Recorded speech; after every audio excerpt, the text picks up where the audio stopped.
تو آسان ہو جاتا ہے آپ کے لیے. اور فیملی کا یہ کہ ان کو مطلب پیار محبت ان کے کا خیال رکھنا. چند برس پہلے ڈاکٹر سجاد اس وقت خبروں کا حصہ بنے جب 9000 میل کا سفر طے کر کے نیوزی لینڈ سے ایک ایسی مریضہ ان سے ملنے آئی جنہیں ڈاکٹروں نے زندہ رہنے کے لیے صرف 6 ماہ دیے تھے، لیکن ڈاکٹر سجاد کی رہنمائی کی مدد سے آج وہ کینسر فری ہیں. دوسروں کو امید دینے والے ڈاکٹر سجاد اپنے بچوں اور ان کے بچوں کے ساتھ ایک بھرپور زندگی گزار رہے ہیں اور کینسر کے ساتھ ان کی جنگ جاری ہے، جسے انہوں نے اپنی کتاب سوئمنگ اپ اسٹریم میں قلم بند کیا ہے. کتاب مشکل حالات سے گزرنے والے بہت سو کو امید اور ایک مختلف نظریہ دیتی ہے. Saba Shah Khan, voice of America, Richwood, New Jersey. Saba Shah Khan نے ڈاکٹر سجاد کے ساتھ یہ جو ملاقات کی یہ چند سال پہلے تھی، اور آج ہم آپ کو دوبارہ یہ ایز اے ہوپ کیس دوبارہ دکھا رہے تھے.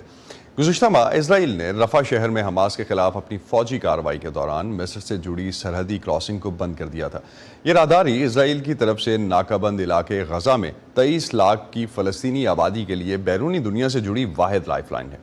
اس کی بندش سے ایسے مریض بھی متاثر ہو رہے ہیں جنہیں کینسر اور دیگر پیچیدہ بیماریوں کے علاج کے لیے غزہ سے باہر جانے کی ضرورت ہے.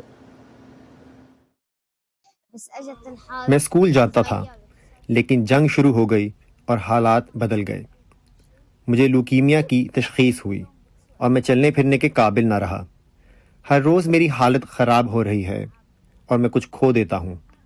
میں جذباتی طور پر تھک گیا ہوں. میری ہڈیوں میں اور ہر جگہ تکلیف ہوتی ہے. میں غزہ چھوڑنا چاہتا ہوں تاکہ میں علاج کروا سکوں اور پہلے کی طرح کھیل سکوں. یہ غزہ کا 10 سالہ رہائشی سراج یاسین ہے، جسے یہاں موجود الاقصی شہداء ہسپتال کے ایک پرہجوم وارڈ میں لایا جا رہا ہے. چند ماہ قبل خون کے سرطان کی تشخیص کے بعد سراج کے جسم کا مدافعتی نظام ناکارہ ہونے لگا. اس کا جسم کمزور ہوا اور وہ چلنے کے قابل نہیں رہا. 8 ماہ سے حماس اور اسرائیل کے درمیان جاری تنازع کے دوران غزہ کے ہسپتال بھی حملوں کی زد میں آئے ہیں. الاقصی شہداء ہسپتال اب تک کام کرنے کے قابل چند ہسپتالوں میں سے ایک ہے، گو کہ یہاں کا زیادہ تر طبی نظام بھی تباہ ہو چکا ہے. اس کا سب کچھ نارمل تھا. اپریل کے آخر میں نے محسوس کیا کہ وہ کچھ مختلف ہے، اس لیے میں اسے کچھ ٹیسٹ کرانے کے لیے لے گئی اور پتہ چلا کہ اس کا ہیموگلوبن لیول 3 تھا. انہوں نے فوری طور پر اس میں لیوکیمیا کی تشخیص کی اور یہ کہ وہ ہڈیوں کے گودے کے مسائل کا شکار ہے. اس کی قوت مدافعت 0 تھی. ہم اس وقت اس کے علاج کے لیے ہسپتال میں مقیم تھے اور وہاں انہوں نے ہمارے لیے ہنگامی منتقلی کا خط لکھا تاکہ ہم سرحد پار کر سکیں. رفح بارڈر کی بندش نے اسے متاثر کیا ہے. سراج کے ڈاکٹرز کا کہنا ہے کہ کیمو تھراپی اور ہڈی کے گودے یعنی بون میرو کا ٹرانسپلانٹ اس کے علاج میں مدد دے گا، لیکن یہ سہولتیں غزہ میں دستیاب نہیں. اسرائیلی افواج نے رفح کراسنگ سے مصر جانے کا واحد راستہ بند کر رکھا ہے، لہٰذا اب وہ علاج کے لیے غزہ سے باہر نہیں جا سکتا. جب تک سرحدیں بند رہیں گی اس کی صحت پر اثر پڑے گا، کیونکہ ادویات کی کمی کی وجہ سے اس کا کوئی علاج نہیں ہو رہا ہے، چاہے وہ الاقصی شہداء ہسپتال میں ہو یا جنوبی غزہ کے کسی اور کام کرنے والے ہسپتال میں. الاقصی شہداء ہسپتال دیر البلا میں واقع ہے. یہ مرکزی غزہ کا وہ آخری شہر ہے جس پر اسرائیلی فورسز نے ابھی تک حملہ نہیں کیا. اس ہسپتال میں درکار طبی سہولتیں نہ ہونے کی وجہ سے سراج کو صرف درد کش ادویات یعنی پین کلرز دی جاتی ہیں. ان مشکل حالات میں بھی ان کی والدہ نے امید کا دامن تھام رکھا ہے. میں اسے دیکھ کر جذباتی طور پر تھک جاتی ہوں، لیکن میں اس کے سامنے مضبوط نظر آنے کی کوشش کرتی ہوں. میری بری حالت تھی، میں اس کے بارے میں بہت پریشان ہوں. مجھے واقعی امید ہے کہ وہ اپنا علاج کروانے میں کامیاب ہو جائے گا. اسرائیل کا کہنا ہے کہ حماس کو تباہ کرنے کے لیے رفح پر حملہ ضروری تھا. ایسے میں رفح کراسنگ کے کھلنے کے امکانات کم دکھائی دیتے ہیں، جس نے یہاں رہائشیوں کے دیگر مسائل کے علاوہ سراج جیسے مریضوں کو بھی بے یار و مددگار چھوڑ دیا ہے. فائزہ بخاری، وائس آف امریکہ. خواتین میں چھاتی کا سرطان ایک حقیقت ہے جس سے بعض لوگ اب بھی نظریں چراتے ہیں. وائس آف امریکہ کی سمن خان ہمیں لے جا رہی ہیں کینسر کیئر ہسپتال، جہاں علاج کے لیے آنے والوں میں ایسی خواتین کی تعداد زیادہ ہے جو بیماری کا 75% وقت گھروں میں گزار کر یا ٹوٹکوں جیسے متبادل علاج کروا کر آخری سٹیج پر ہسپتال پہنچتی ہیں. 21ویں صدی میں بھی چھاتی کے سرطان سے انکار کی وجہ کیا ہے، جانتے ہیں سمن خان کی رپورٹ میں. میں نے لوگوں سے ذکر کیا، میرے تو آپریٹ ہونے کے بعد بھی کسی کو پتہ نہیں ہے. لوگ ایسے ہاتھ ملتے ہوئے آئیں گے، ہائے کیا ہو گیا ہے، یہ تمہیں یوں ہو گیا. کسی کو بتانے کا فائدہ ہی کوئی نہیں. میں آپ کو بتاؤں، کسی کو بتاؤں گی نا میں، وہ کہیں گے او فلانا اتنے بیٹھا سی ایک بڈھا چنگی دوائی دیندا ہے،